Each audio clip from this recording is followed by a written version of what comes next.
नमस्कार, स्वागत है आपका सत्यहिंदी.com के खास कार्यक्रम सुनिए सच में। और इस प्रोग्राम के जरिए आप तक पहुंचाती हूं दिन भर की 5 बड़ी खबरों का विश्लेषण। तो चलिए शुरुआत करते हैं आज की हेडलाइन से। गोरखपुर पहुंचे पीएम मोदी, बोले लाल टोपी वाले यूपी के लिए रेड अलर्ट। मेरठ में अखिलेश जयंत की रैली, अखिलेश बोले बीजेपी के लिए महंगाई रेड अलर्ट। मध्य प्रदेश में स्कूल पर हमला करने पहुंचा बजरंग दल, लगाया धर्मांतरण का आरोप। बिहार में कोरोना टेस्ट भी फर्जीवाड़ा, मोदी, शाह, प्रियंका चोपड़ा का भी कर दिया टेस्ट। और नागरिकों की मौत से नागालैंड में तनाव, विद्रोही समूह बोले खून का बदला। चलिए शुरुआत करते हैं हमारी आज की पहली बड़ी खबर से, जो जुड़ी हुई है उत्तर प्रदेश के चुनाव की। जी हां, प्रधानमंत्री नरेंद्र मोदी, ऐसा लगता है कि अब अगले जब तक चुनाव खत्म नहीं हो जाता तब तक वो अब यूपी में ही ज्यादातर नजर आएंगे। पिछले महीने आपने देखा था कि उन्होंने लखनऊ का दौरा किया, उसके बाद बुंदेलखंड, महोबा गए। अब इस बार आज वो गोरखपुर पहुंचे हुए थे, जहां पर गोरखपुर की जनता को उन्होंने 9,600 करोड़ रुपए की परियोजनाओं की सौगात दी है। लेकिन सौगात के बदले जिस मंच का इस्तेमाल किया वो सरकारी मंच था और विपक्षी नेताओं पर हमला बोलने के लिए इस मंच का इस्तेमाल किया। प्रधानमंत्री नरेंद्र मोदी ने समाजवादी पार्टी के अध्यक्ष अखिलेश यादव पर कड़ा हमला बोलते हुए उन्होंने एक शब्द का आज इस्तेमाल किया और उन्होंने कहा कि लाल टोपी यूपी के लिए एक खतरे की घंटी है। यानी कि जो समाजवादी पार्टी के कार्यकर्ता और नेता जो लाल टोपी पहनते हैं वो यूपी के लिए खतरे की घंटी है। और उसमें तमाम उन्होंने जो कारण है वो भी बता दिए। उन्होंने कहा कि समाजवादी पार्टी एक ऐसी पार्टी है जो लाल टोपी पहनने वाले लोग हैं वो सिर्फ सत्ता से प्यार करते हैं, सिर्फ सत्ता के भूखे हैं, लाल बत्ती के भूखे हैं। और उस सत्ता को हासिल करने के लिए और उस सत्ता का इस्तेमाल वो किन चीजों के लिए करते हैं। उन्होंने कहा कि माफियों को छूट देते हैं, जमीन को पर कब्जा करते हैं, आतंकियों को जेल से छुड़ाने के लिए उनको सत्ता चाहिए। तो इन सारी बातों पर एक कड़ा हमला बोलते हुए प्रधानमंत्री नरेंद्र मोदी का जो पूरा इशारा था वो अखिलेश यादव की तरफ था।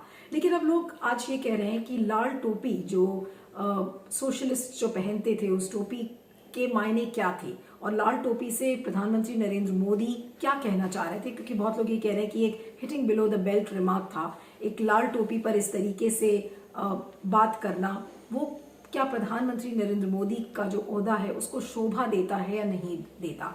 और दूसरी बात है कि क्या प्रधानमंत्री नरेंद्र मोदी की हताशा थी, क्योंकि जिस तरीके का जन सैलाब, जिस तरीके का समर्थन अखिलेश यादव की पार्टी को इस समय उत्तर प्रदेश में जमीनी तौर पर दिख रहा है, तो उससे ऐसा लग रहा है कि बीजेपी बौखला गई है। तो क्या ये हार के संकेत हैं? जिस तरीके का कटाक्ष, जिस तरीके का हमला प्रधानमंत्री नरेंद्र मोदी समाजवादी पार्टी के ऊपर कर रहे हैं, तो क्या बीजेपी को ये पता चल गया है कि उत्तर प्रदेश की जमीन के पैरों के नीचे से उसकी जमीन खिसकती हुई नजर आ रही है। और तीसरी जो एक चीज सामने बिल्कुल आज प्रधानमंत्री नरेंद्र मोदी के रैली से बिल्कुल तय हो जाती है और वो ये है कि अब जो मुख्य विपक्षी दल है जिसकी बीजेपी से कांटे की टक्कर है वो समाजवादी पार्टी है, ना कि बीएसपी और कांग्रेस। तो यूपी में जो अब चुनावी रण है वो बीजेपी और समाजवादी पार्टी के बीच में ही दिखेगा।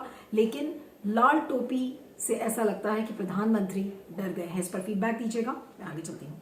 दूसरी खबर भी हमारी उत्तर प्रदेश के चुनाव से जुड़ी हुई है और बात करेंगे मेरठ की एक बड़ी रैली की, जिसमें कि समाजवादी पार्टी के अध्यक्ष अखिलेश यादव और राष्ट्रीय लोकदल के नेता जयंत चौधरी आज पहली बार सामने आए थे जब से उनका गठबंधन बना है। ये पहली रैली उनकी एक साथ देखी गई।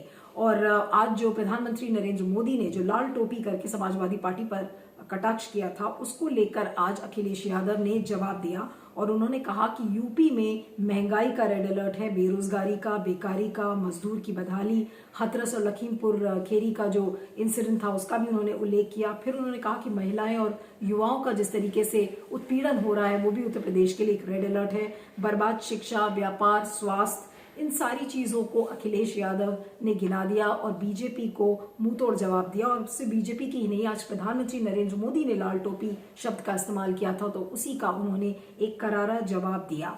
और साथ में जो उन्होंने ट्वीट किया था उस ट्वीट के अंत में उन्होंने ये भी लिखा कि जो पैदा करे खाई वही भाजपाई। यानी कि भाजपाई जो बीजेपी के नेता हैं वो सिर्फ खाई पैदा करना जानते हैं, उन्होंने इस ट्वीट के अंत में लिखा था।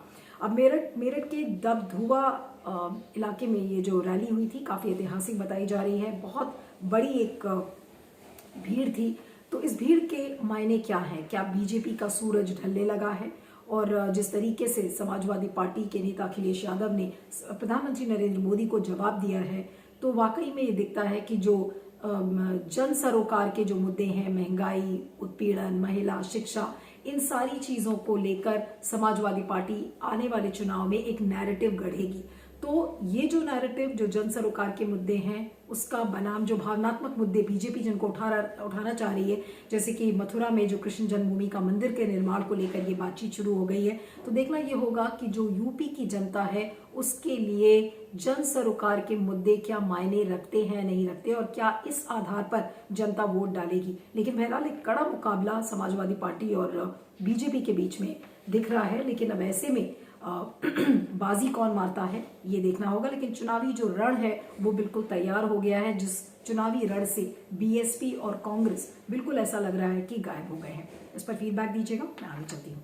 अब बात करते हैं मध्य प्रदेश के एक स्कूल की, और ये स्कूल है गंज बसौड़ा शहर में बसा हुआ एक स्कूल है, सेंट जोसेफ्स स्कूल। और यहाँ पर कथित रूप से यहाँ पर धर्मांतरण का आरोप वहाँ के जो स्कूल की जो संस्था है, जो ईसाई मिशन संस्था है, उसके ऊपर लगाया जा रहा है कि उन्होंने कुछ 6 छात्रों का धर्मांतरण करने की कोशिश की कथित रूप से। और स्कूल के अंदर जिस समय छात्र परीक्षा दे रहे थे, तो उस समय बजरंग दल के कुछ लोग वहां पहुंच गए और उस वीडियो को भी उन्होंने वायरल किया है। उस वीडियो में देखा गया कि बजरंग दल के लोग अंदर स्कूल के घुस रहे हैं और उन्होंने तोड़फोड़ करने की कोशिश की, और वो भी उस समय जब 12वीं कक्षा के बोर्ड एग्जाम्स चल रहे थे।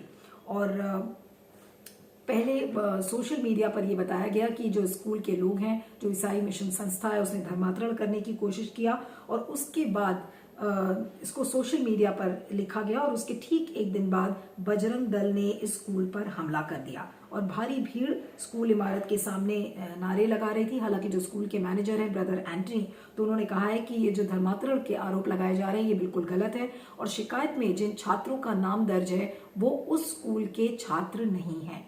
तो आप ये देख सकते हैं कि बजरंग दल इस समय किस तरीके की तोड़फोड़ करने लगा है, और धर्मांतरण की आड़ में वो स्कूल के बच्चों को भी नहीं छोड़ रहे हैं। जो स्कूली संस्थान है वहां पर जो गुंडागर्दी है वो किस तरीके से बढ़ रही है बजरंग दल के लोगों की, और कथित रूप से धर्मांतरण किया गया। अभी ये भी नहीं पता है कि धर्मांतरण वाकई में हुआ है या नहीं हुआ है, लेकिन क्योंकि ये एक ईसाई मिशन संस्था है और वहां पर बजरंग दल जाकर अपना दबदबा बनाने की कोशिश कर रहा है कि माइनॉरिटीज हैं, एक माइनॉरिटी इंस्टीट्यूशन है, वहां पर अपना दबदबा बनाने की कोशिश में लगे हुए हैं बजरंग दल। तो किस तरह से आप देख रहे हैं कि स्कूल को बिल्कुल ढहाने से बाज नहीं आ रहे हैं बजरंग दल के लोग, और सिर्फ इसलिए क्योंकि उन्हें ये पता चला है कि इस तरीके का धर्मांतरण वहां पे हुआ है। तो आप देख सकते हैं कि धर्मांतरण के नाम पर किस तरीके की गुंडागर्दी ये दक्षिणपंथी ऑर्गेनाइजेशंस करती हैं, ये इसका सीधा साधा एग्जाम्पल है।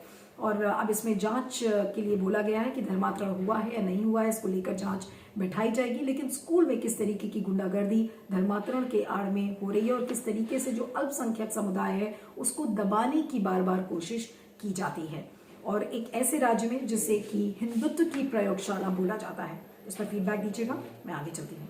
अब बात करते हैं बिहार के स्वास्थ्य सेवाओं की, जहां पर बिहार में अजीबोगरीब दास्तान रोज सुनाई पड़ती है। आज बात करते हैं अरवल जिले की, जहां पर कोरोना के टेस्ट में एक बहुत बड़ा फर्जीवाड़ा सामने आया है, और कैसे उसमें फर्जी नाम डाले गए हैं, फर्जी मोबाइल नंबर, फर्जी पता, इन तमाम चीजों का खुलासा हुआ है। और RT-PCR टेस्ट किस किस के नाम पे हुए हैं, आपको इसको जानकर भी हैरानी होगी। उसमें प्रधानमंत्री नरेंद्र मोदी, अमित शाह, सोनिया गांधी, प्रियंका चोपड़ा के नाम पर कोविड टेस्ट हुए हैं, उनके RT-PCR टेस्ट हुए हैं, आधार कार्ड की गलत एंट्री भी की गई है। अब ये कार्पी का जो CHC है वहां पर 27 अक्टूबर 2021 को RT-PCR टेस्ट में ये बड़ा फर्जीवाड़ा ये सामने आया है। और मोबाइल एंट्री जहां जहां की हुई है, तो कोई झुमरी तलैया से है, कोई बक्सर से, कोई हरिद्वार से, उनके नाम पाए गए हैं। और RT-PCR की जो जांच है उससे लेकर वैक्सीनेशन तक के जो नाम लिस्ट में लिखे गए हैं वो सारे नाम फर्जी हैं।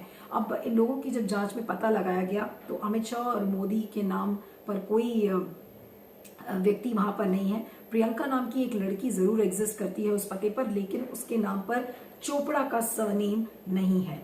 और बाद में ये जांच में ये पता चला कि जो स्वास्थ्य विभाग है उसने जो डेटा एंट्री का काम है Urmila international services private limited को इसका ठेका दिया था और उसने कुछ अनट्रेन्ड वर्कर्स वहां पर बैठा रखे थे जिन्होंने डेटा एंट्री का काम किया और इस तरीके की गलत डेटा एंट्री की गई है। अब जो स्वास्थ्य मंत्री हैं मंगल पांडे, उन्होंने कहा है कि इस पूरे मामले पर जांच बिठाई जाएगी, लेकिन आप देख सकते हैं कि किस तरीके से हम अपने आप को जो पूरा जो कोविड वैक्सीनेशन है और आरटीपीसीआर टेस्टिंग है वो कितनी टेक्नोलॉजिकली साउंड है, हम ये कहते हैं सब कुछ डिजिटाइज्ड है, और उसके बावजूद इतनी गलत डेटा एंट्रीज हो रही हैं, गलत नाम, गलत आधार कार्ड, उन सब की एंट्री हो जाती है और किसी को ये बात पता भी नहीं चलती। और जब उजागर होती है तो ये पता चलता है कि सबके नाम गलत है, उनका किसी का पता गलत है, कोई उस नाम का व्यक्ति वहां पर है ही नहीं। तो एक इतना बड़ा फर्जीवाड़ा, वो भी तब जब हम इस बात का दावा करते हैं कि जो पूरी कोरोना टेस्टिंग है और जिस तरीके से उस एक टेक्नोलॉजिकल प्लेटफॉर्म के जरिए पूरी वैक्सीनेशन होती है, तो वो किस तरीके से उसमें भी एक इतने बड़े फर्जीवाड़ा का स्कोप है। तो ये जो डिजिटल इंडिया है उसकी पोल खोलता है, हमारा जो टीकाकरण का पूरा अभियान है उसकी पोल खोलता है, और जो तमाम दावे हम करते रहते हैं कि हमारा जो टीकाकरण का अभियान है वो वर्ल्ड का सबसे अच्छा प्रोग्राम है, सबसे ज्यादा टेक्नोलॉजिकली साउंड है, तो इसमें गलत डेटा एंट्री से आप ये देख सकते हैं कि कितनी वल्नरेबल भी है हमारा जो ये वैक्सीनेशन प्लेटफॉर्म है, कि कितनी इसमें गलतियां हैं और गलतियों को कोई भी नहीं देख रहा है, चाहे वो अफसर हो। अब देखना ये होगा कि इन अफसरों के खिलाफ कोई कार्रवाई होती है या नहीं होती है, लेकिन बहरहाल जो टीकाकरण का अभियान है वो कितना पुख्ता है इससे आपको पता चलता है। फीडबैक दीजिएगा, मैं आगे चलती हूँ। अब आखिरी खबर में बात करते हैं नागालैंड में तनाव को लेकर, क्योंकि आपने देखा था जिस तरीके से जो सेना है, जो सुरक्षा बल के लोग हैं, उन्होंने बेकसूर 14 आम नागरिकों को मार डाला था, और वो भी ये कहते हुए कि उनकी गलत पहचान की गई। ये जो पूरा मामला था ये म्यांमार सीमा से सटा हुआ एक ओटिंग गांव है जहां पर ये मामला सामने आया, और उसके बाद पूरे राज्य में और जो पूरा एरिया है वहां पर तनाव बढ़ गया है। जो सिविल सोसाइटी के लोग हैं, छात्र संगठन हैं और जो सामाजिक समूह के लोग हैं वो सब कैंडल लाइट मार्चेस निकाल रहे हैं। तो तनावपूर्ण माहौल है, जिसके बीच एफस्पा यानी कि arm forces special powers act को हटाने की मांग की है। न सिर्फ मेघालय के जो नागालैंड के सीएम है नेफ्यू रियो, उन्होंने तो हटाने की मांग की है, साथ में कॉनरेड सैंगमा जो कि मेघालय के मुख्यमंत्री हैं, उन्होंने भी इसको हटाने की मांग किया है। अब ये बताया जा रहा है कि एक नागालैंड सरकार की जो कैबिनेट है उसने एक आपातकालीन बैठक बुलाई थी और उसमें एफस्पा को हटाने की मांग की गई है, और अब सिर्फ इतना बचा है कि राज्य सरकार एक चिट्ठी लिखकर केंद्र सरकार को औपचारिक रूप से इस बात को लिखेगी। लेकिन इस बीच जो एक बड़ी चीज हुई है कि राज्य में यानी कि नागालैंड में हॉर्नबिल फेस्टिवल चल रहा था, उसका चौथा दिन था, लेकिन उस चौथे दिन पर ही हॉर्नबिल फेस्टिवल को खत्म करने की का ऐलान किया नेफ्यू रियो जो मुख्यमंत्री हैं उन्होंने। और ये हॉर्नबिल फेस्टिवल नागालैंड के लिए बहुत महत्वपूर्ण फेस्टिवल माना जाता है, जिसमें कि अंतर्राष्ट्रीय समूह के भी बहुत सारे लोग आते हैं।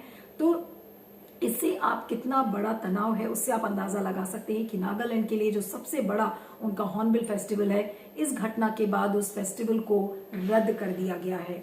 और बार बार सुरक्षा बलों पर ये आरोप लगाया जाता है कि गलत तरीके से वो गिरफ्तारी करते हैं, गलत तरीके से सर्च ऑपरेशंस करते हैं, गलत तरीके से लोगों को मारते हैं। उधर जस्टिस लुकूर ने भी कहा है कि एफस्पा के नाम पर आप आम लोगों को इस तरीके से मार नहीं सकते।